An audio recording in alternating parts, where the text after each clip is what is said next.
I got a little studio in the room next to where you're filming, and I paint there sometimes. It's a very thin partition, just a folding door between the two rooms, and they would be rehearsing and I'd be painting. And it's a wonderful to have a live string quartet accompanying you while you're painting.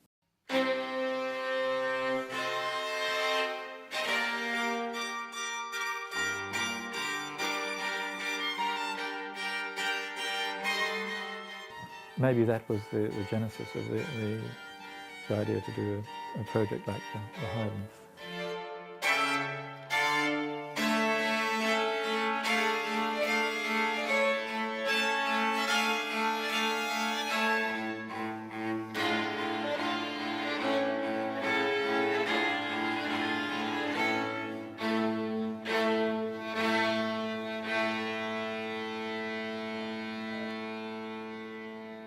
Well, a long time ago, I can't remember what age I was, but I was quite young, where I saw a concert where the orchestra combined music and visual art. There was a painter on stage painting live with the music, and I was fascinated by that because I never, at that point, I never really thought of combining two art forms at the same time.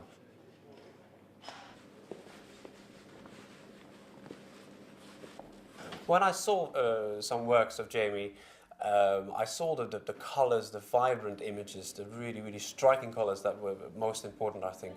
And seeing the different colours in all the movements, I thought, straight away thought of him. I just threw the idea on the table and said, you know, what do you think of the idea of trying to combine this? And he thought about it. He started painting, actually, without me knowing it, and suddenly he came up with 2-3 images.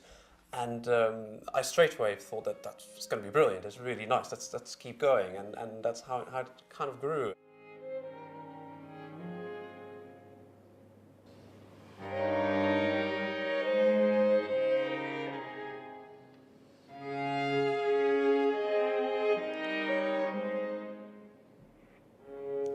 It gives an extra dimension to the concert.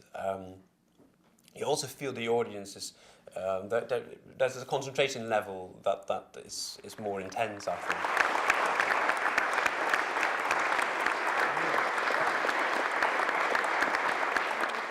You dim the light slightly more than usual, and there's an image, a striking, colourful image on the background. You know, it creates a tension between, a good tension between the audience and the music, I think, which sometimes can be magical.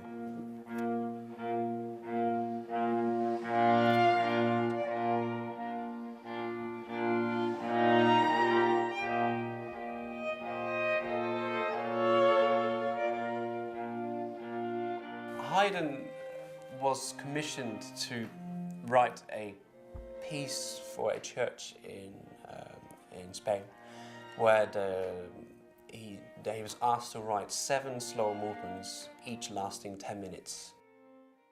It's such a long piece that you need to have this concentration span over like 9 movements, actually 8 slow movements. Every note needs to have an instant feeling about it. Every moment, every second, you have to be completely in the moment and be with the music. We're not deeply religious people, but we do feel the spirituality of it. The principles in Haydn playing I think are crucial for the development of a string quartet. You should really learn how to listen to who and when. From the beginning, we just really loved playing Haydn because it's just always good to form your own sound, and then you can really, we really did make our own individual sound just by playing Haydn.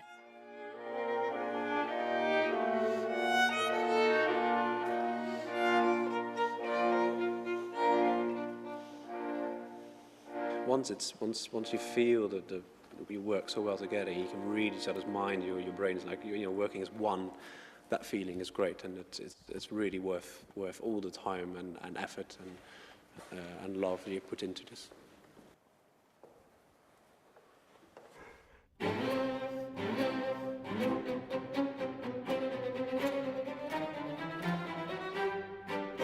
love the to create the different colors, you know, the bareness sometimes, and the pain that is a thread through the whole piece, is to try and bring that off and try and pull it off in a recording is hard, but it's a challenge.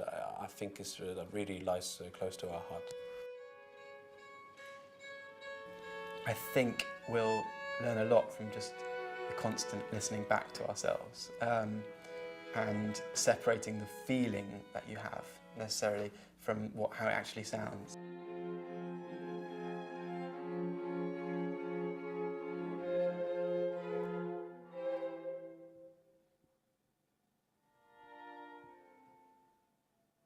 I think the biggest ingredient is friendship, and to be able to be friends and professional at the same time.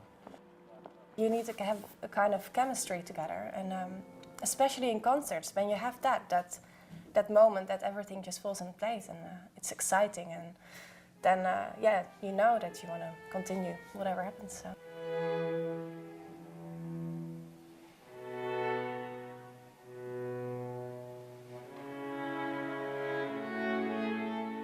We've grown up as a quartet with Haydn being actually the thing we've done most, really, isn't it? Definitely. We've played Haydn more than anything else, and we've developed our sound around Haydn in a way, you could say. So playing these is in a way the most natural thing for us, actually. To create that type of sound world it feels great. The 7 last words, they're unique in Haydn's output in that they are 7 slow movements and an introduction and a conclusion. But they still have all of that immense inventiveness that characterises Haydn's string quartets as well. In contemporary repertoire, there's a lot of sound worlds being explored by composers, but I think in Haydn, or in classical composers in general, there's so much you can do with sound colours, with the way you vibrate, and to do that as a team is even more challenging. But once it really works, it's really one of the best things that you could have as a job, really.